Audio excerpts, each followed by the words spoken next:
మనసుకి కలిగినటువంటి వైక్లభ్యాలు ఉంటాయి. కుంగిపోయాడంటారు మనిషి. మనిషి కుంగిపోయాడండి ఆయన. ఎందువల్ల కుంగిపోతాడు? మనసు మీద తగిలింది దెబ్బ.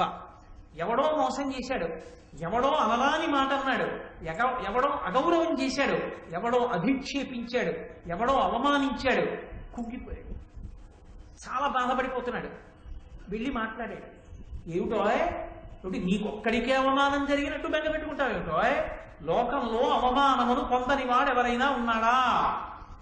నువ్వంటే ఓర్వలేని వాడెవడో నీ మీద ఒక మాట అన్నాడు అనుకో, దానికంత కుంగిపోవడం ఎందుకు? నీ కర్తవ్యతానిష్టతో నువ్వు వెళ్ళిపో. నేను చేద్దామనుకున్నది త్రికరణ శుద్ధిగా చేస్తున్నానా లేదా? మానవమానములతో నీకేం సంబంధం? ఈశ్వరుడు అనుగ్రహించాడా లేదా? మీ గురువు గారు ఒప్పుకున్నారా లేదా? మీ గురువు గారి ఆశీర్వచనం నీకుంది. నాయనా నీ పథంలో నువ్వు నడు అన్నాడు మీ గురువు గారు. ఎందుకు నీకు ఇంకా భయం?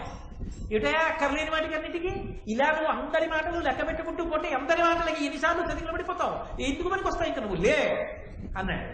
అంతే ఉద్యుక్తుడయ్యాడు. ప్రయత్నపూర్వకంగా వృద్ధుల దగ్గరికి వెళ్ళి కూర్చోవాలి. వృద్ధులంటే ఎవరు? నేను అవమానించి మాట్లాడుతున్నానని మీరు అనుకోకూడదు. కేవలము వయసుడిగిపోయిన వారని కాదు, తమ అనుభవంతో తాము కూడా ఎన్ని కష్టాలు పడి ఉంచుకున్నామో చెప్పగలిగినటువంటి వారు. ఒరే ఎవడి జీవితం మాత్రం పూలపాంపురా, ఎన్ని కష్టాలు పడ్డానో తెలుసా అని చెప్పగలగాలి.